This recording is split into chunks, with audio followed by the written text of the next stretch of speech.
Hello everyone, welcome to the Browning Cinema. My name is Ted Barron, I'm the Senior Associate Director here at the DeBarlow Performing Arts Center. We're thrilled that you can join us for our presentation tonight of Force Majeure.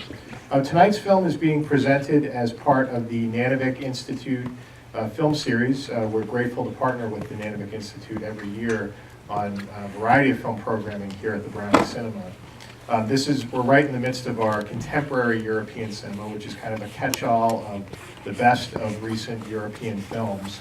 The series is going to take a break for the month of March, but we'll be back in April, and we'll be presenting two encore presentations. On Thursday, April 9th, we'll have the Academy Award nominated Best Foreign Language Film Ida, or Ida actually, as I've been corrected in pronunciation. Thursday, April 9th at 7 p.m. And then on Thursday, April 23rd at 7 p.m., we'll be bringing back the Irish film Calvary, which played to acclaim here in December.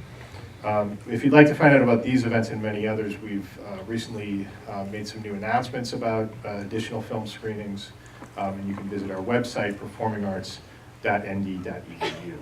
We would ask at this time if you would please turn off any cell phones, any tablets, just to avoid any distractions during tonight's film. And this is a film that you do not want to be distracted from. It's a film designed to be experienced on the big screen, so you're in for a real treat tonight.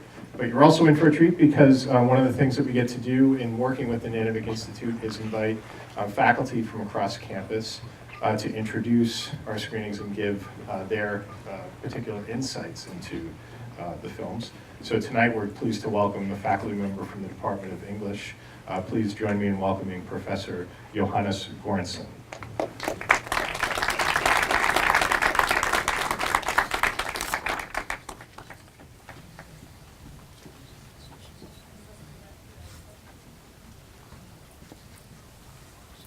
Thank you. So I'm going to say a few words that may or may not help you enjoy the film. The film is actually called Turist in Swedish, tourist. It's changed to English. I think it's supposed to highlight the disaster of the avalanche. But originally it's actually called Tourist.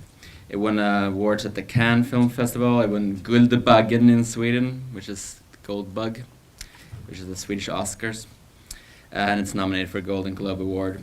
It was directed by Ruben Östlund, who spent a large part of his youth working as a kind of ski instructor in the Alps, which is a training that's come in handy, you'll see in this film. He got into film school on account of his making films of his friends doing tricks in the snow on the mountains. This is his fourth film.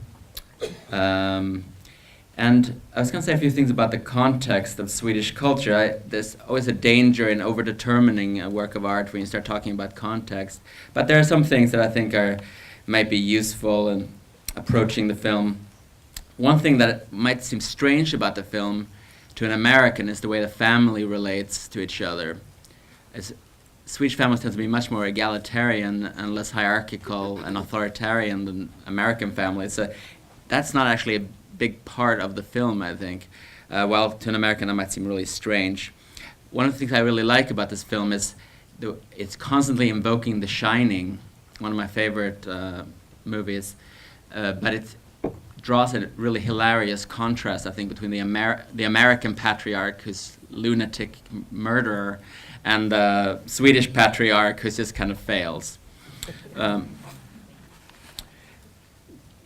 It's hard for me when I watch it to not think of it, one of the big traumas in Swedish culture when I saw this film, and that is the tsunami of 2004.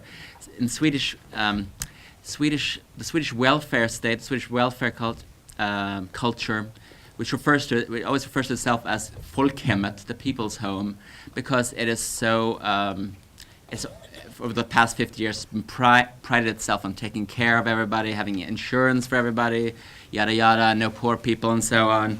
But the kind of return of the repressed for the welfare state is that when disaster happens, it's an outrage to Swedes, because they feel like in the people's home there should be no disasters. Nobody should have to die.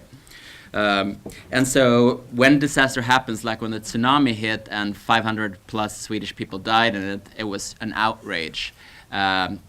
And the prime minister his reputation was permanently damaged. He lost the election a couple of years later, as if he could have somehow saved this from happening, undo all the natural environmental damage and so on that caused it.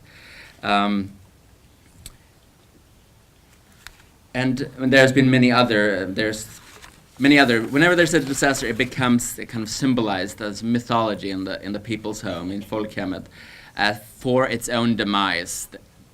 Modern Swedish culture loves to narrate everything as its demise. And when the tsunami happened, it was outrage. The Prime Minister got in trouble. An episode of Pippi Longstocking was cancelled because she surfed on a wave, and that was considered insensitive. Etc., etc. There was national mourning. When I see the avalanche in this movie, it's hard for me, and it would be hard for I think most Swedes to see that without thinking about the disasters of the tsunami and all the other disasters of the welfare state. I thought I'd end by reading a short poem by the Swedish poet Åsa Berg about one of such disaster. About 15 years ago, there was a plane crash. It wasn't even a crash. The plane just failed, but it landed safely and nobody died. But it was considered this. It's a sign that the people's home is falling apart. And the poem is called Kvarlanda, and it's a kind of clever pun because the Stockholm airport is called Arlanda. So this poem is called Kvarlanda. Kvar means stay, landa means land. Also kvarlever means remains, like corpses. So here it is in Swedish. Kvarlanda. Hög klar septemberluft ur berget I dagen. Fågelsträck och flygsträck drar skyndsamt åt söder. Vi vill vara kvarlever här. And I translated that as Remainland Airport. High clear September air, Ur mountain in day, bird flight and flight line heads hurriedly south. We want to be remains here. Thank you.